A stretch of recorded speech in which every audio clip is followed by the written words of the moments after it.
Frequent volcanic earthquakes coupled with fissures or cracks within the vicinity of the Taal volcano Tuesday, January 14, indicate a hazardous eruption remains possible. Aside from the lava fountains and the ash plumes, residents in Batangas discovered cracks on roads and houses. State volcanologists say the surface activity of the volcano's main crater slightly eased, but there is still continuous magmatic and hydrovolcanic activity. Meanwhile, the Ninoy Aquino International Airport is now on the road to recovery, as flight operations return to normal Tuesday, January 14.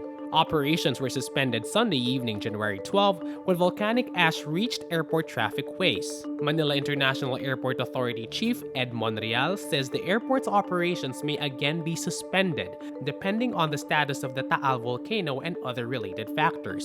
In related news, Vice President Leni Robredo's anti-poverty program, Angat Buhay, donates food packs and face masks to evacuees in Batangas Tuesday. Meantime, in his first public appearance since the Taal volcano started exploding, President Rodrigo Duterte on Monday, January 13, assures he is fit enough to visit areas affected by ashfall. Kainin ko pa yung ashfall na yun.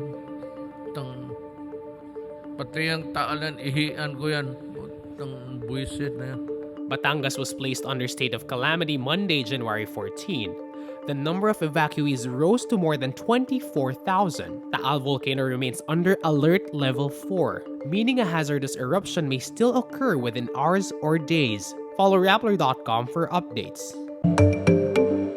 Senate President Tito Sotto proposes cloud seeding, or putting crystals into clouds to cause rain, to solve the ashfall problem in parts of Luzon due to the Taal volcano eruption. He says Monday night, January 13, he already informed Senator Bongo and Executive Secretary Salvador Medialdea about his idea. He says Philippine Air Force is aware of his suggestion and is currently studying it, but experts express concerns about the proposal. The International Volcanic Health Hazard Network, a global network of scientists, says freshly fallen acid particles or ashfall can have acid coatings that may irritate the eyes and lungs. They say when ashfall is mixed with rain, the acid coating of ashfall is removed and may then pollute water sources and damage crops. The United States Geological Service also says the rain can turn the volcanic ash into a slurry of slippery mud. Meanwhile, Cavite Representative Elpidio Barzaga Jr. calls on the House of Representatives to investigate how the government responded to the Taal volcano eruption. He cites an alleged lack of warnings issued to the public ahead of the calamity, with no news bulletins or SMS alerts from government agencies when Taal started showing signs of volcanic activity Sunday.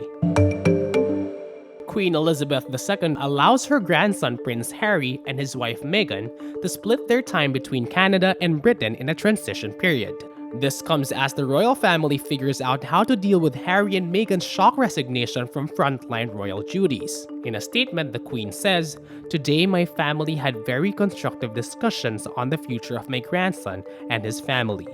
My family and I are entirely supportive of Harry and Meghan's desire to create a new life as a young family." She also clarifies although they prefer Harry and Meghan to remain full-time working members of the royal family, the couple's wish to live a more independent life is respected and understood. The couple's resignation follows a year filled with rumors of fighting between brothers Prince Harry and Prince William, and reports of Meghan feeling unwelcome in the highly traditional and structured royal family.